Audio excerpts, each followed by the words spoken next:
Welcome to The Buck Starts Here, the podcast that digs deep into the juicy stories, power plays, and wild twists that shape the presidencies of the United States. I'm Kyle, the macaroni to Eric Mason's ethically produced cheese, who also happens to be the chief economist of Quincy, Massachusetts, when he's not here regaling us with incredulous facts about our founding fathers. This week, we are on to James Monroe, and after Mr. Madison's wild ride, I don't really know what to expect anymore, other than the fact that one singular word in this episode will be mispronounced. And superfan status will go to the person that is first to post it in the comments. And no, it will not be Desiree this time. I have no idea. I'm excited about that. That was not planned. No, I'm just guessing there's going to be at least one word that we mispronounce. Oh, I think one would be a really successful show. I know, that's why I said there'd only be one. Successful. Only one. Stop looking after one. That's if you get to one, immediately stop, which will be roughly 8 seconds into the podcast, and I do apologize. All right, so do you want to begin with our friend James Monroe? I have fun ones. Yeah. I have a lot of fun ones here. The only thing I know about Monroe is the Monroe Document. I think that's like the only thing that I'm familiar with of his. And was he written by him? No. Yeah. He just signed it. Yeah, he did. No, like seriously. But no, he was actually one of the best diplomats kind of ever. All right. Do you want me to do you want me to read in Mr. Monroe's entrance? Let's do it. All right. Today, our journey brings us to April 28th, 1758, in the quiet rural landscape of Westmoreland County, Virginia, the birthplace of James Monroe, a figure whose life and legacy significantly impacted the trajectory of American history. James Monroe, America's fifth president, often finds himself quietly nestled between the intellectual legacies of Jefferson and Madison in the vigorous and contentious election and diplomatic efforts of John Quincy Adams, who succeeded him. Though Adams is frequently credited with shaping America's foreign policy in the early 19th century, it was Monroe who first firmly set the nation's compass with clarity and vision, laying the cornerstone for America's global posture for generations to follow, even to this very day. Monroe entered the presidency in 1817, inheriting a nation emerging confidently from the shadows of the War of 1812. His tenure, famously labeled the Era of Good Feelings, represented a unique moment of national unity, characterized by political harmony, westward expansion, and growing economic optimism. Yet beneath the surface calm, Monroe navigated the complexities of a rapidly changing nation, confronting fierce debates over slavery, territorial expansion, and economic policy. Challenges that would soon test the bonds of American unity. Perhaps most enduring was Monroe's contribution to American foreign policy, notably through the Monroe Doctrine of 1823. Often associated with Secretary of State John Quincy Adams, this doctrine declared the United States would stand apart from European conflicts and colonialization efforts, forever changing America's place on the global stage. Yet behind the doctrine was Monroe himself, a president whose measured statesmanship and resolute vision continued to define America's diplomatic identity, and as mentioned earlier, continues to define it to this day. Who then was James Monroe? Beyond the doctrine, beyond the presidency, and beyond the historic era he defined. So you said the Era of Good Feelings. Are we past the founding fathers then? Do we have to get some new music and change up the themes? So controversially, James Monroe is definitely a founding father. Definitely a founding father. Mm-hmm. He was 17 during the American Revolution, and we're going to get some cool stuff about him. His whole life before his presidency is going to take a couple episodes. So what I'm hoping to do today, Kyle, if it's okay with you, is do from his birth to him going into the presidency, and it's a cool time. Okay. Okay. So yes, James Monroe is definitely considered a founding father. After this, it gets a little complicated. Is John Quincy Adams considered a founding father? Not when he was a baby to one of the founding fathers, right? Yeah, so that's what becomes the next gen, right? Yeah. But he also served as a translator and diplomat during the negotiations during the American Revolution. Right. So when he accompanied his father over to Europe, and he's fluent in 7 languages, and there are a lot of historians who consider him to be the last founding father, which is very bizarre because his dad was definitely... Well, his dad's a founding grandfather then in that case. Yeah, I mean, his father was on the Committee of Five. His father wrote literally every prominent document. But don't forget, many of the founding fathers didn't have kids. George Washington and Jefferson both had children that weren't involved. Madison didn't have a child. He had a stepson the alcoholic gambler who constantly got him in trouble. Yeah, we learned a bit about that. Monroe was 17 when the American Revolution started, so the only guy who actually had like a kid who was engaged in any of this was Adams, and Adams was a lot older than the founding fathers. He was probably closer, he was young, but he was probably closer to a Franklin than he was a Monroe. Mm-hmm. So, sounds like Monroe was more like a Hamilton then. Yes. Yeah. Oh, ho, ho, ho, ho. Have you heard of the Reynolds affair? No. Oh, we're gonna have some fun about this. It involves duels and adultery, which is most of Alexander Hamilton's life. I just realized that. I mean, he was a smuggler, wasn't he? A privateer, which is basically a pirate. He was he was a privateer, Kyle. That is far more respectable. It's like a pharmacist versus a drug dealer. Right. One is sponsored by a state. What's the old definition? What's the definition of government? Whoever has a monopoly on violence. Yeah. The monopoly on the drug trade, I guess. Right. So, Kyle, as you know, or as the audience does know this, I go through great pains to not let Kyle find out anything about these presidents as we go into them. And I feel like Monroe's an interesting opportunity. I feel like we hinted at it a little bit with Madison, where Madison is where, people like don't really, he's not like pop culture, like people don't know that much about him. And the only reason Kyle knows so much about John Adams is my constant harassment of him about John Adams. Well, also all the landmarks and things that we've seen. Trips that we've had to Quincy. We've spent a lot of time in their house. Yeah. That's such a weird way to word it. Right, isn't it? Yeah. So, Monroe, I think, is that first founding father, absolutely, who became president, who people don't really know that much about. Right. Who's an absolute boss.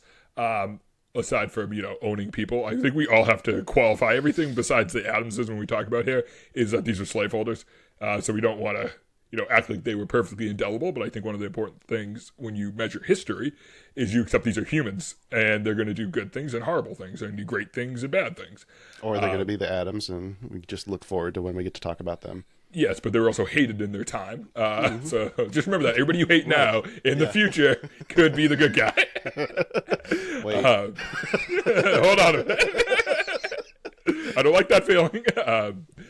Kyle, my dear friend, I'm going to be, I try to be as honest with you as humanly possible. I was shocked to learn something during this. Yeah. I knew a lot about, obviously, because of the Secretary of State and because of Thomas Jefferson. I already knew a lot about in the James Madison episode. Mm-hmm. I'm not going to lie. We had a lot of research done for James Monroe. We knew a lot about him. What I did know, let me ask you a question. What do you think? Okay. What do you think James Monroe looked like? The guy behind me? Yeah. Like that? Yeah. That's what you think he looks like. Give me his stats. This is the NFL Combine. What do you think he looks like? Okay. Wasn't he like the same size as the other one that we just did, the short guy? Madison? Wasn't he like around the same size, like 5'2"? So that's what I thought. He's described as being 6 foot in we can't swear, in an absolute unit. Really? Like he's described. I'm like, wasn't he like slightly taller than Madison? Like a brick outhouse? Yes, dude. He really? Was just like to the point where like Washington, who's a big dude, commented, I'm like, oh, that dude's like. I mean, again, he was shorter than Washington, but apparently he was just bulky and just like jacked. You ever meet those guys? Like I went to school with a guy like that. He was 14, and at 14 he could arm wrestle every 26-year-old adult around us and slam him on the table. It was insane. Well, I won't shout him out because he has a successful law practice. But one of my very good friends was an offensive tackle when I was at WVU. Oh, I'm not wearing any WVU merch. I'm wearing WVU. I'm wearing WVU socks. Okay, I'm wearing WVU socks. I don't want to take the episode, but the women are playing right now. So if you hear my wife cheering in the background, it's because they're doing well. He was an offensive lineman, and one of the funny things is that him and I are about the same height, but he's like 125 pounds more of muscle than I was at the time, and I was working all the time. I was in good shape. But what freaks me out is how fast they are. Like, you do cardio. You're like, why are you faster than like anybody else I've met? Like, you're both a unit, and you move. Like, he's a black bear. He's the only person I would take in a fight against a black bear. I'd be like, you know what? He would win. Except I wouldn't want that guy with me because I don't want anyone faster than me confronting a bear. Oh, that's a good point. No, I think he would put it down. I think he would. He'd be like, "Don't worry, Eric. You can run away. I'm going to wrestle this bear into submission." Yeah. See, but do you want to take that chance, or would you rather have Stephen Hawking with you? Just saying. No, I get what you're saying, Kyle. I'm with you on it. You don't have to be the fastest. You just have to. You don't have to outrun the bear. You have to outrun your friends, unless you bring a friend who can wrestle a bear. Right. But yeah, just unit. He was just described as this like absolute tank of a man, and I love that. I love that we've rewritten history because he was supposed to be. He's brilliant, scholarly, hyper intelligent. From a very young age, he was identified as like incredibly sharp. So at what point did that switch? Because I think you did say something about that when we were talking about Madison, about him being similar in stature. Yeah. So everybody, very, very funny. So Madison and Monroe are like tied together really close. And that's not just me saying that. Like that's a pretty common historical trend. Same initials. Yeah, same. They came from the same area. Westmoreland is also where Washington came from. Madison was incredibly more wealthy than Monroe. Monroe was like Madison. You had like the Martha Washingtons and the Jeffersons, and then there was a gap, and there was the Madisons, and the Madisons were like successful. I don't want to call them gentry, but like because I don't know if gentry would be the proper term for that time, but essentially gentry. But Monroe's family was just mid-gentry. Like they were just like enough money to own land, and they could afford slaves. Pretty much it. And then Monroe's dad died when he was 16. So they're more like the guy who's blue collar, but he's also like got some money socked away, and he's got a couple rentals, and he's doing okay for himself. Yeah. If you're from Boston, it's like that dude who worked for like 103 and then inherited like 2 triple deckers in Southie, and now he has to Cape him out to Vineyard. Everything I just said there may have sounded gibberish to everybody else besides the people listening in Boston. Like, yeah, no, I know that guy, Tony. You talking about Tony? Sounded like you were talking about inheriting some buses or something. It is amazing that like people inherited like triple deckers that like people bought for like $14,000 and now they rent for like $4,500 a floor. Wait, that's a real? Okay. All yep. Right. Yeah. No. Dude, yeah. Abigail Adams.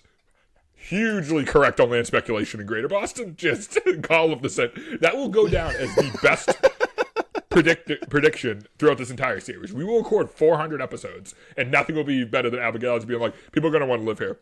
People are going to buy land. Right. So to jump in, I know we covered a little bit of entrance. So to jump into, James Monroe. So as I said, he was born April 28th, 1758, so about a month from when we're recording this, give or take. So this is where he was born in the same area of George Washington. This area is kind of very prominent among that like lower gentry to pure upper class. His father, Spencer Monroe, he was like we mentioned earlier, he's a moderate successful planter and carpenter. Now it's interesting here, whenever you hear "and" something else, that usually is a good sign when you read historical texts that they were at best I'm going to keep using the word gentry because I'm tired of redefining that word every time. Mid-gentry. And his mother basically saying that they couldn't survive off of one job. They had to have a couple of gigs, right? Yes. Like John Adams being a shoemaker and a lawyer. Like you couldn't survive on one or the other is what it sounds like. Yeah, and I think that plays very well into your example, Kyle. It's like, oh, hey, he had this property, but he was also had to work as a carpenter. His mother, Elizabeth, she was from a very well-established Jones family. But they weren't like these wealthy aristocrats, but they were still prominent enough in their local community. It was actually when James Monroe's father died. When James, like I mentioned earlier, James was like 16, 17. It's it's like we don't. Again, back then you're not like super sure when something happened, but we know he's like midish to latish teens. Definitely way too young to have your father die. It seems to be a recurring theme. Yep, yeah, it's definitely is. It's just pretty much just John Adams at this point, whose dad didn't die super young, and then the next president, John Quincy Adams, also didn't have that happen. But then I think we go back to a pretty long slew of that. What's funny is kind of when you're super wealthy, like when Madison's father died and when Jefferson's father died, you can be so wealthy that you really just kind of you're 17. Back then, 17's an adult. You're kind of like in receivership to say that like you inherit all the estates, but you may have like a guardian or a lawyer that's basically administering it, like a regent kind of. That's perfect. I'm not even going to try and get you to qualify it. Just imagine that. But you're so wealthy that the interest spinning off of your estate is more than enough to pay like a full-time today's CFA to manage your stuff. He wasn't. That's not how wealthy his family was. So they lost that income as a carpenter, and they still had the land. Oh, right? Yeah, okay. So Monroe actually ends up going under the receivership or guardianship of Joseph Jones, who is his maternal uncle, who was a very well-established lawyer and politician. Like, he was boys with everybody. Like, he is kind of a little bit Forrest Gumpy once you start diving into him. Like, I don't want to go like too much into him, but he was a member of the House of Burgess. He was a delegate to the Continental Congress. I'm talking about Joseph Jones. Jefferson and Madison were bros, like straight up, very similar with how Madison was with Patrick Henry. Like, they loved each other. And so Monroe is again a lot younger. He's 1758, so think how young he is when this stuff's popping off. Madison was young. Like, Madison was already a young dude, and he was over a decade older than Monroe in a lot of this stuff. When he experienced his first rise to politics and stuff like that. But Monroe got introduced to this, like these ideas of revolutionary political discourse before most of the men of his generation did. So as Monroe began to mature, he was like, oh, wow, like people looked to him. He already had these ideas. But what Jones's involvement and mentorship in Monroe's life, it wasn't just access to education. He eventually did go to Williams & Mary. Hey, what a surprise! A politician from Virginia went to Williams & Mary. Those loose ethics. Yeah, right. Jones. That's still one of the best insults ever. I know. Every time I see our sister, I mention it. Loose ethics. But also, he also channeled Monroe towards public service rather than just managing the plantation. And this is where we always have to explore this with these presidents, as we should. We'll be exploring this all the way up to Buchanan, the last president to hold slaves. This is where Monroe gets interesting. And I don't want to speak on behalf of Monroe's. And nobody can do that. No historian, far more qualified than us, can do this. But this is where it's interesting with Monroe, because he was introduced to these ideas of democracy and liberty, and you're the philosophes. Yeah. Before he ever got control of his plantation. And it would cause this rift into his psyche for his entire life. He didn't know what to do about slavery. And again, we'll go through his life and we'll talk about there's a couple slave rebellions he actually put down. But he struggles with this concept for the rest of his life, where he's not a Jefferson. Jefferson knows slavery is wrong philosophically. But doesn't really act on it, and his actions, certainly don't look like he really thinks. He's not above taking advantage of the perks of. Yeah, if anybody's ever listened to William Spaniel, William's the political philosopher and political scientist. So what does he always say? Watch what leaders do, not what they say. Right. That's Jefferson. Yeah.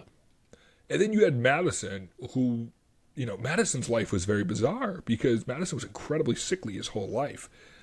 So he, not that forgives anything, but he was never in a position to free his slaves. I mean, not that that justifies having them, but if you're putting yourself in Madison's shoes at that time, he was basically, I think, scared that, I can't work, that's how you make money, all this stuff, that he rationalized his view of slavery relative to his position.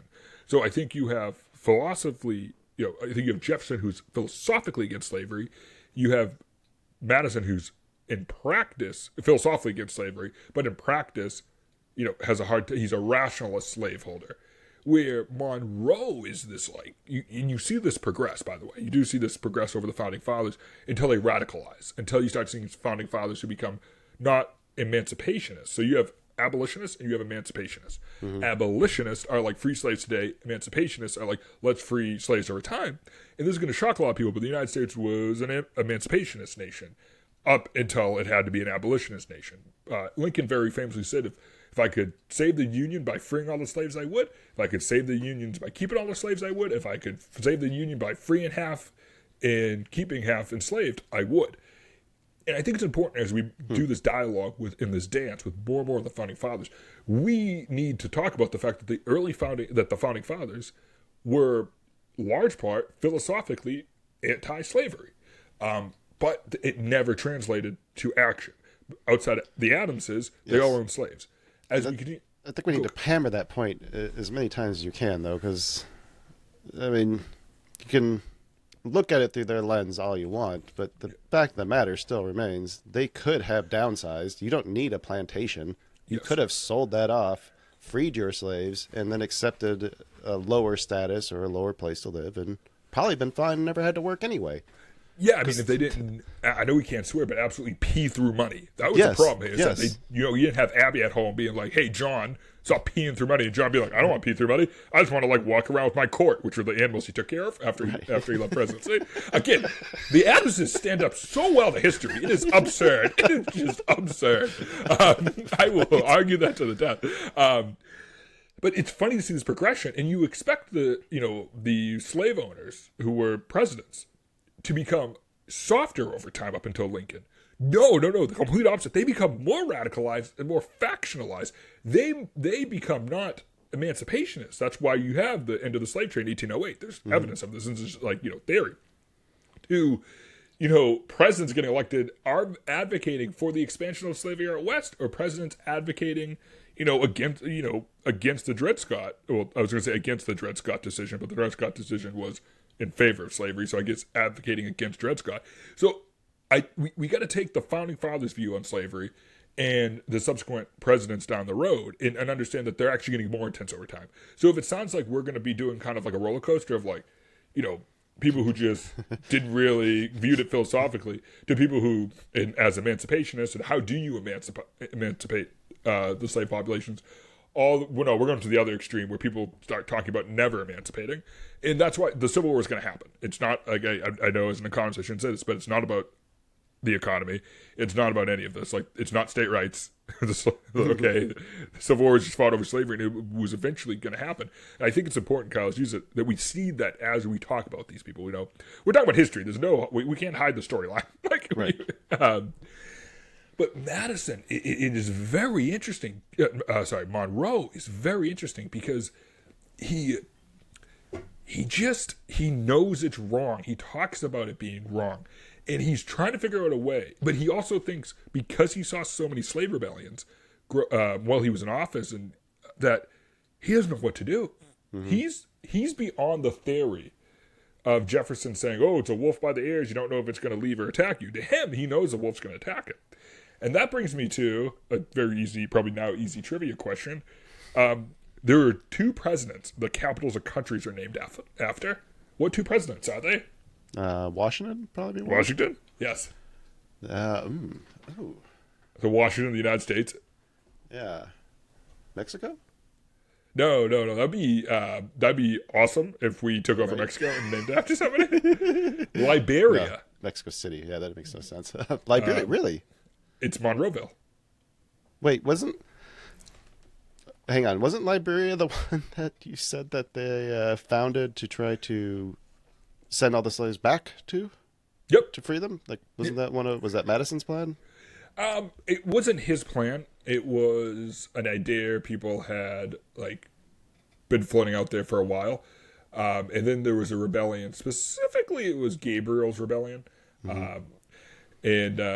It was kind of wild. So it was run by this guy, Gabriel Prosser. He was an enslaved blacksmith who was owned by this guy, Thomas Prosser, in Hennerock County, Virginia. And this is where we have to get a little in the specifics of slavery at this time.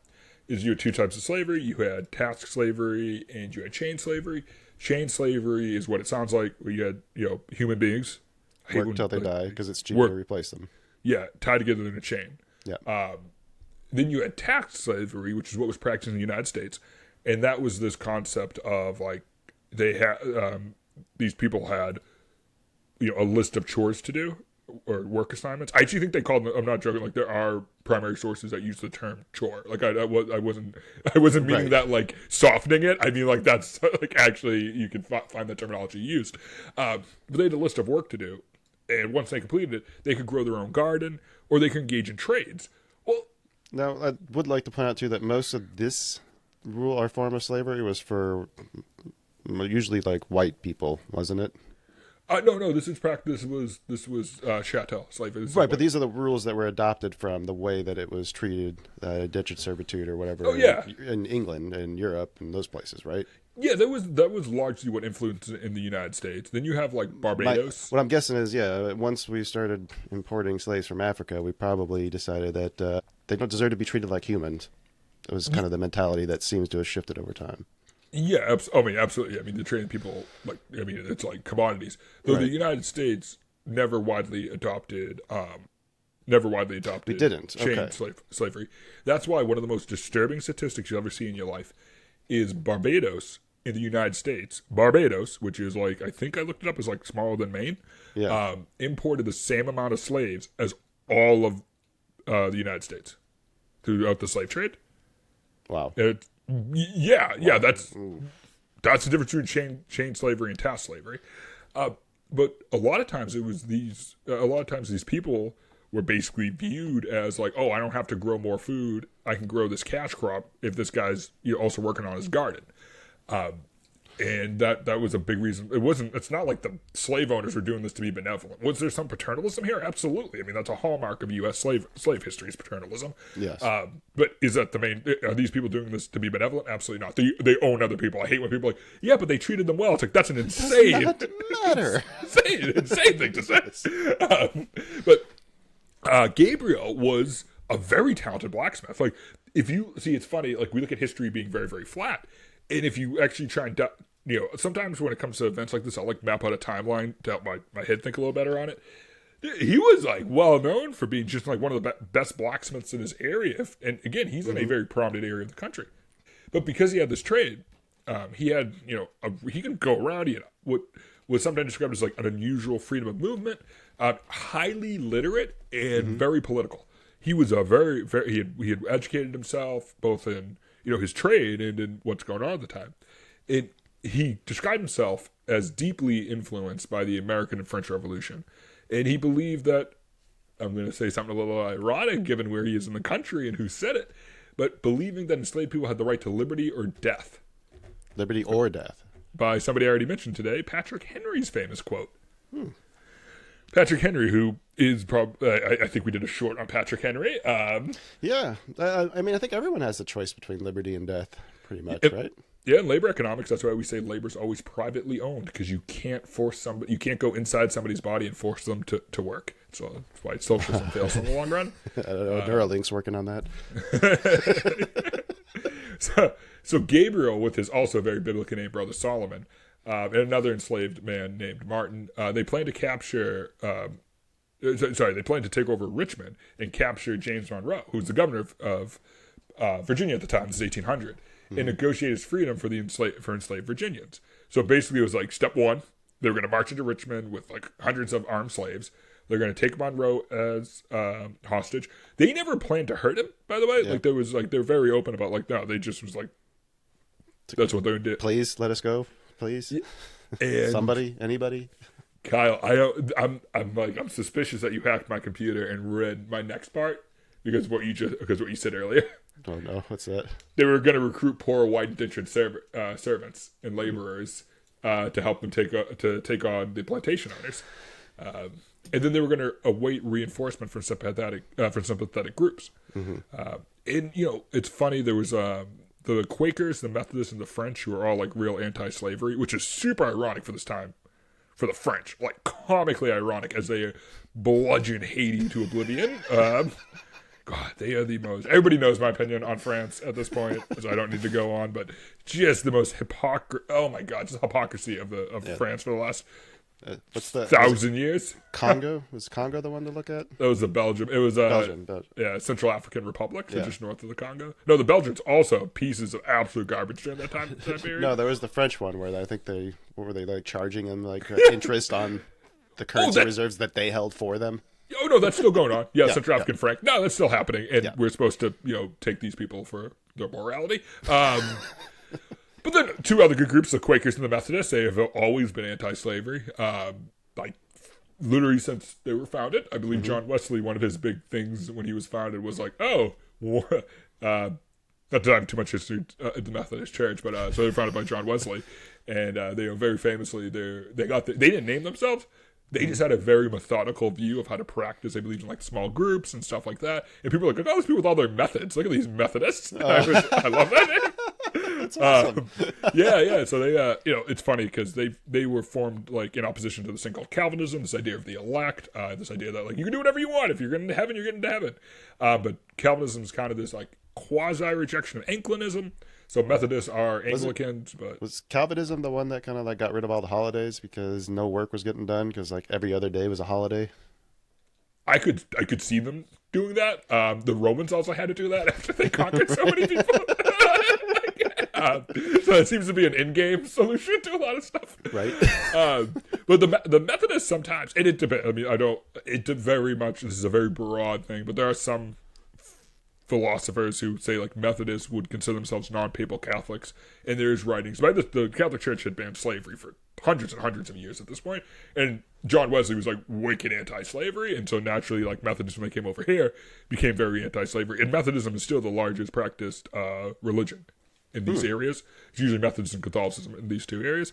But yes, yeah, so they were like, oh, these guys are going to join us, they're going to like us, but by August 30th, it starts this really starts falling apart because they're getting ready to go on the attack. There's this massive thunderstorm. It delayed everything, and these two enslaved people just decide to rat out everybody.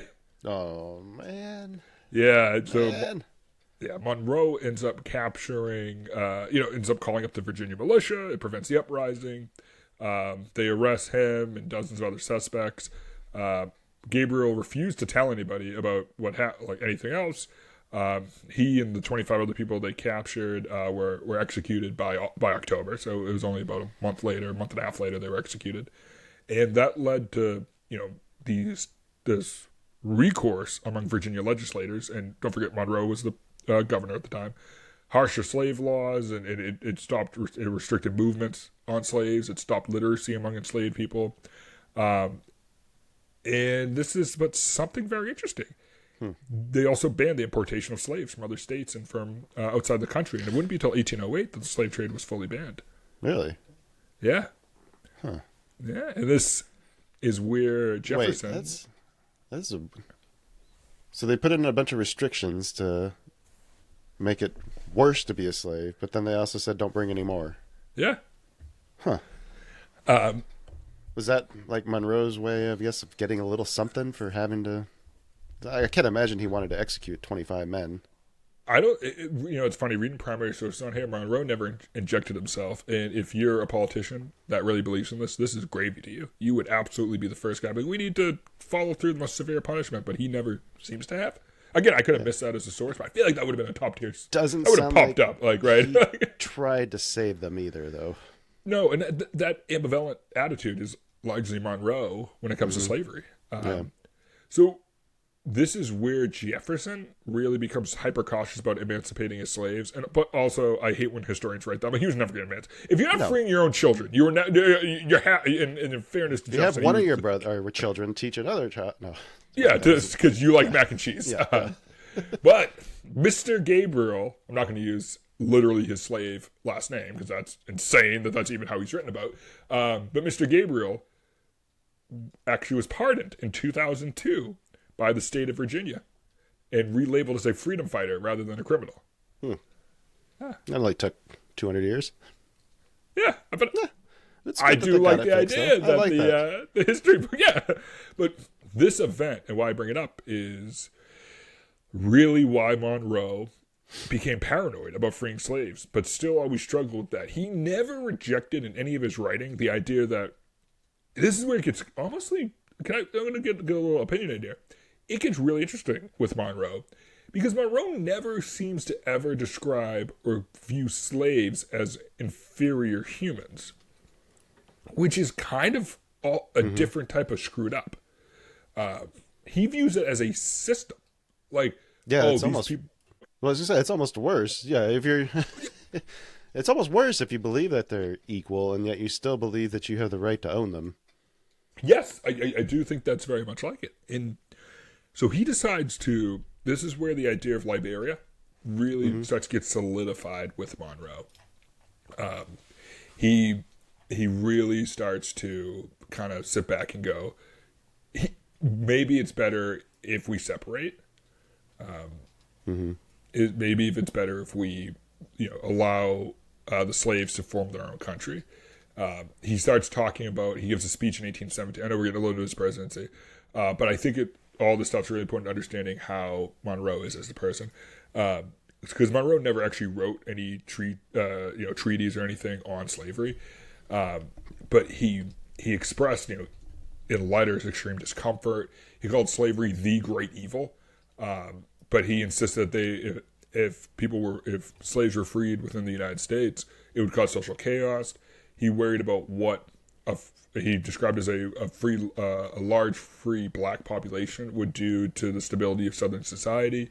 And then he became a huge supporter of colonialization. He said after this, he helped establish the American Colonialization Society in 1816 with Henry Clay and this other guy, Bushrod, which is an awesome name, Bushrod Washington, which was George Washington's nephew. Dude, by the way, like, great name, but like very tentative relationship to old G-Dub. And in 1821, he supported the colonization of freed African Americans. In the capital of Monrovia was named after him. Can you clarify a little bit? He was afraid of what would happen if he'd freed the slaves, if there was a large population of there's a large black population in the South. What was he afraid of? The unknown. Because this is where it gets a little. The reason why I bring that up is because if he's obviously not viewing them as American at that point. Then, if there's no, he doesn't. That's not viewing them so. as. That's not viewing them on the same plane. Then the same. I would argue that as a point against that, but that's being, I guess, nitpicky. No, I do agree. I think I don't think they viewed them as Americans. I 100% agree with that. And this is very interesting because when you read historians and you read different books, what's funny is that if you actually read the papers historians write, they beautifully craft the Gabriel rebellions and something called the Denmark-Vesey slave uprising in South Carolina. They beautifully craft that as the beginning and end. So you have the 1800 rebellion of what we just described. You then have James Monroe is the governor. He puts down this plot, all this stuff. And he was already kind of saying, like, okay, I view these as people. They need to have their own place. He views them more as they can't live in our society. Let's go form their own country and move it over here, to the point where he helps establish the American Colonialization Society, which is obviously, that, well, you don't have to agree with it, but he clearly believed in that. But then he signs into law in 1820, banning the slave trade in U.S. territories. So that's different, because you had 1808 that banned the slave trades into the U.S., and now he's banning it in U.S. territories. Yeah, so like South Carolina can't sell to Virginia anymore, or vice versa? Yes, and it was even more prominent in the federally administered territories in the West, which is like the Midwest now. 1821 is when Liberia was created.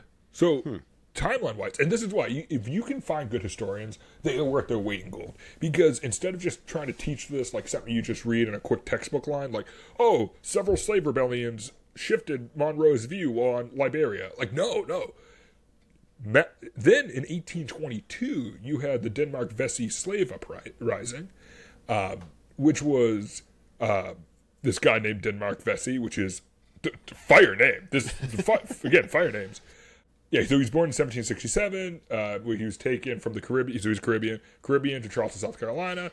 He won a lottery in 1799 and purchased his freedom, but was unable to buy his wife and children's freedom.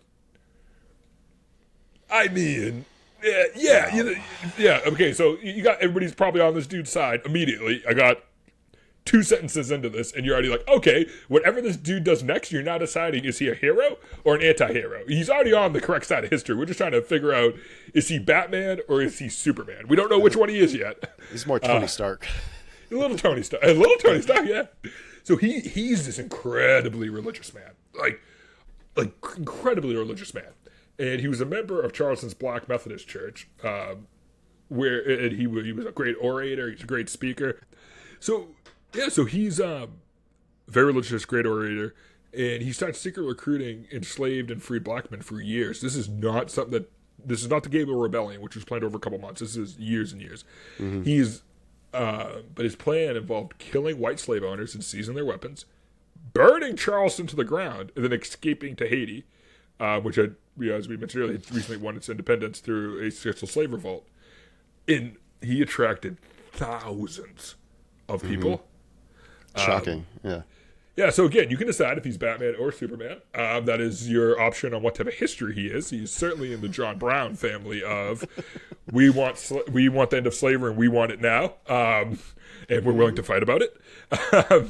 So again, it's just like with Gabriel. 2 enslaved men linked the plan to their masters because they were fearing repercussions.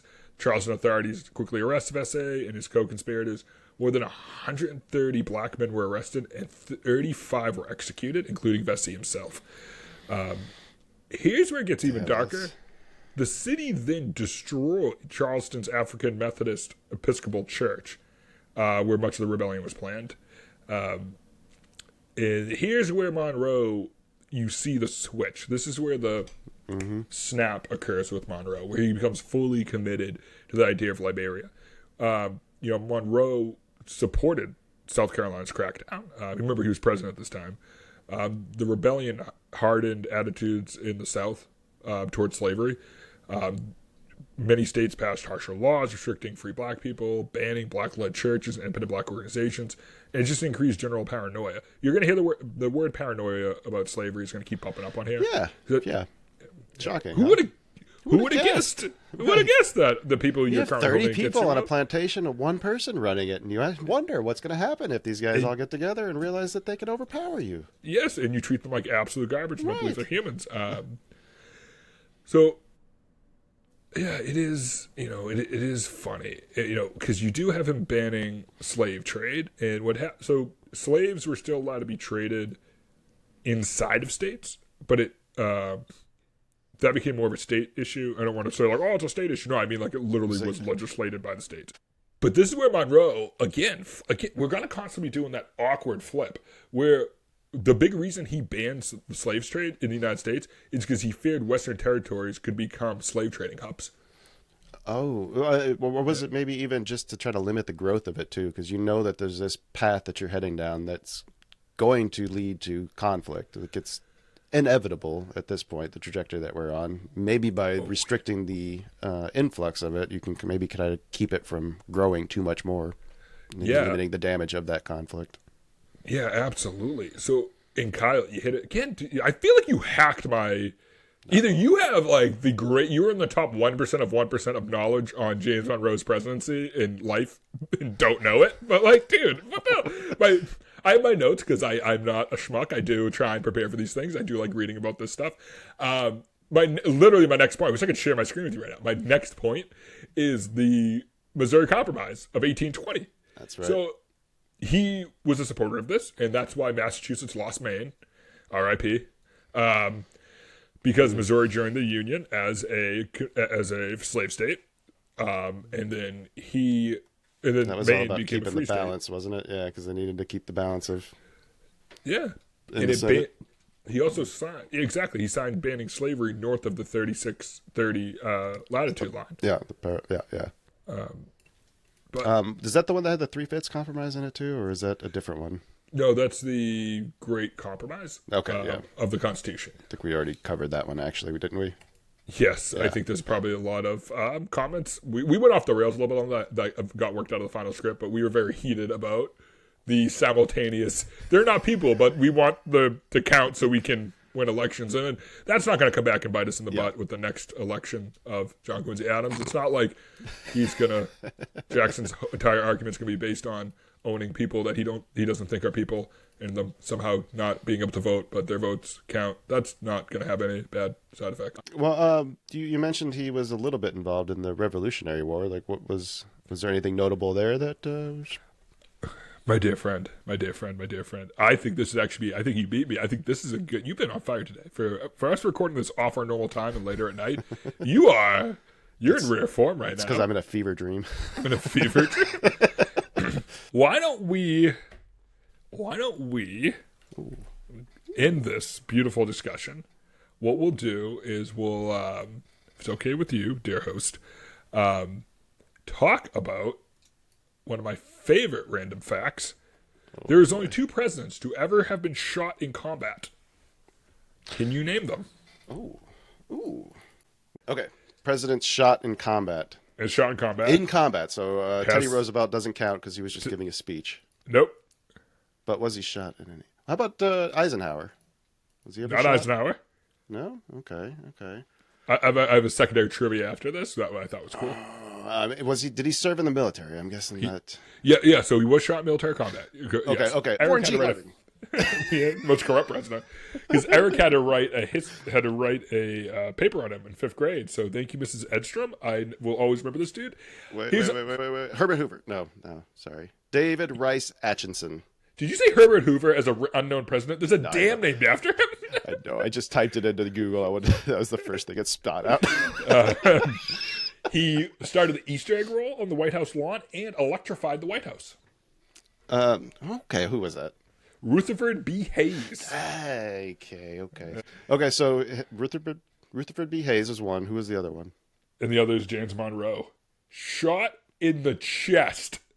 Because he's a beast and took a round. What kind of gun? A musket. Oh my God. A fashion. Half-inch rounds? Yeah, so... and where was he shot? Kyle, I'm so happy you asked that question. You know the famous painting of George Washington crossing the Delaware? Yeah. James Monroe's on that painting. He lands with the boarding party and is shot. He's shot in the shoulder, chest shoulder area, severs an artery, and it almost bleeds to death. On the after crossing the Delaware, there's a guy, Dr. Riker, managed to save him. But the bullet scar he carried for like his entire life. He used a massive bullet scar. Huh. Yeah, guys. Did the being hypothermic from the river crossing maybe save his life? Probably. If it severed an artery, I mean, they have like no idea how this dude survived. By the way, like they're like, dude, you got shot in the chest in the middle of a battle. AIDS, like you're gonna get infected. He was the first president ever to be injured in combat. He wasn't president at the time. No, just anybody who was injured. He was That's the where first to be injured in combat. You tricked me with that. Yeah. So I don't want to get gross, but John Riker had to reach into the wound and pinch the artery. Right. He was going to bleed to death. And because of that, they were never able to actually remove the musket ball. Huh. Yeah, so everything cool you think about Andrew Jackson is actually James Monroe. Andrew Jackson's like, I got assassination attempted, and I kept the bullets in my chest. No, James Monroe took a bullet fighting for this country. Yeah, so, one of the things I always like to think of them as people, right? And I think we did a lot of time here talking about, his military career. And, just to kind of wrap up a little bit of his military career, he was injured at the, he had a pretty illustrious, to be honest with you, revolutionary career, arguably the best besides Washington, I would say, of any of the founding fathers. Really? He left college. He enrolled at William and Mary's, but in 1774, left in 1775. He joined the war effort. It's a funny thing. Like everybody was like trying to be, although the founding fathers were diplomatic, he was like, "Nah, give me a rifle." Just at 17, he leads the raid on the governor's palace in Williamsburg, seizes a bunch of weapons and patriots, and other stuff for the patriots. And people were like, "Oh, this dude's awesome." He, a little while later, he joins the actual Continental Army instead of just the irregular militias. Becomes a second lieutenant. In the 3rd Virginia Regiment directly under General George Washington. Hey, very quickly, people were like, this kid knows what's up. You gotta imagine, he's 18, gets named a captain at this time in the Continental Congress. Jeez. Many young people here get named captain at this time period are in militias, which is the D League essentially for the military. I don't know if that was offensive. I don't think there's any I don't think there's anything. I mean, it's not inaccurate. Yeah. And I get very upset. Just quick rant when people equate militias to the National Guard. No, militias of the 1770s. National Guards are essentially like separate militaries we have that are state funded. They're not the same as a militia in 1775. That's not. No. I put our National Guard up against most standing armies. Yes, I mean the 29th Division, like very famously held back the Nazis during the Battle of the Bulge. Like they were. You want to talk about people in Waco? No. That's a little bit different. That's a militia. That's a militia. No, the guy who on the weekends is like learning how to operate drones and Abram tanks is not the same as a 1775 militiaman. I'm sorry, that's insane that people still equate those two things. So he's involved in the Battle of Trenton, almost dies, and now you probably think that's the end of the war for him. No, absolutely not. By 1777, he's back in. He fights at the Battle of Brandywine in Germantown and Monmouth.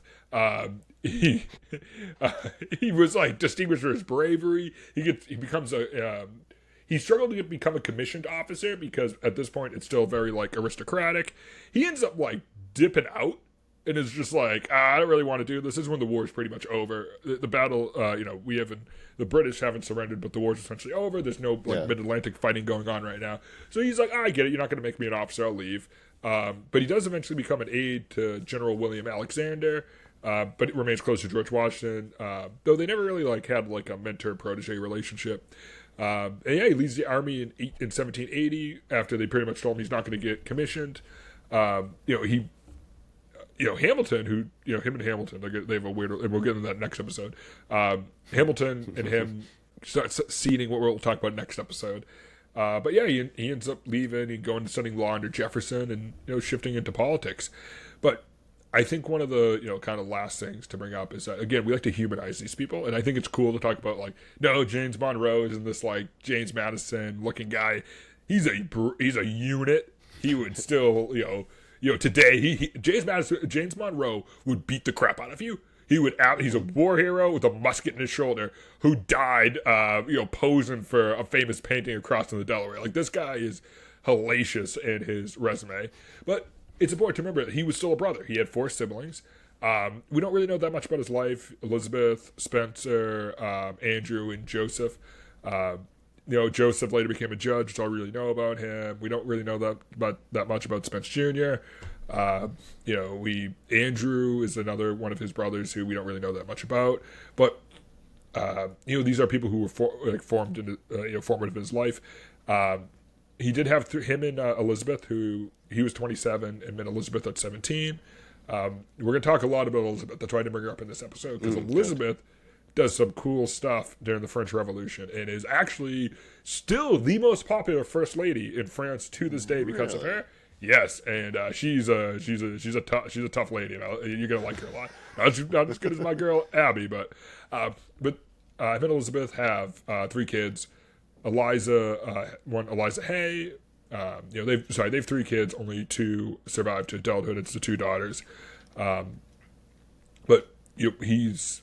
Eliza Hay, as she becomes known, she ends up marrying this prominent Virginia lawyer and judge in 1808. She ends up having a daughter, and that's actually James Monroe's only grandchild. She was just like her father. She was considered sharp, assertive, stylish. But she was also like, she'd get bored. Like, if she wasn't intellectually stimulated, she'd dip.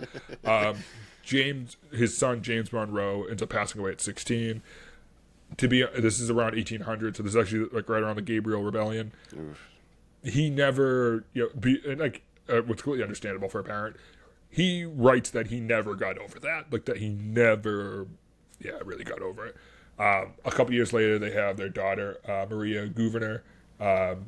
She ends up marrying Monroe's secretary, who was also her first cousin, but 1800s. I don't know what to do about that. They might not have known. Yeah, but and the reason I bring this up is that he's kin, but they's not blood. Sorry, we just watched Bert Kreischer stand up. But they have a couple interesting notes, which is that's the first wedding ever held at the White House is under James Monroe with his daughter. Really? Yeah, his daughter. What's funny, his daughters never got along, and they actually had this huge blow up after Monroe's death regarding his personal papers. They actually, because they could never figure this out, they actually just like let his estate fall to crap. They never preserved anything. It's he has no descendants left today. So a lot of these sources I've talked about are actually pretty much secondary sources. There's a lot of direct stuff, don't get me wrong. Yeah. But in the day, going through all those sources, going through everything, I was very surprised. We were able to piece together, I think, one of the most complicated presidents leading up to his presidency when it comes to the topic of slavery, the topic of these ideals of the revolution.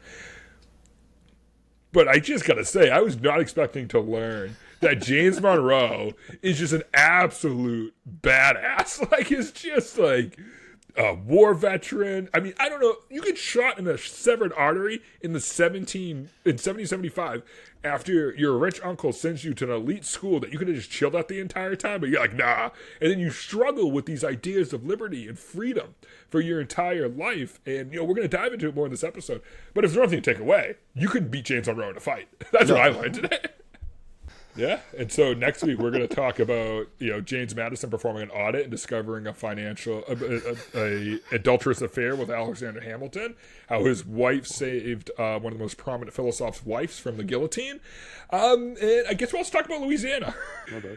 Okay, well, I think that's probably a good place to call it for part one. So please join us next week as we start picking apart the policies that define Monroe's presidency. And while you're waiting, tell us what you think about Monroe. Are you enjoying learning about our fifth president, or should we have skipped right to John Quincy Adams? Leave us a comment. Email us at buckstartsherepodcast@gmail.com. You can visit the website at buckstartsherepodcast.com to stay up to date. We will see you all next week. Have a good one.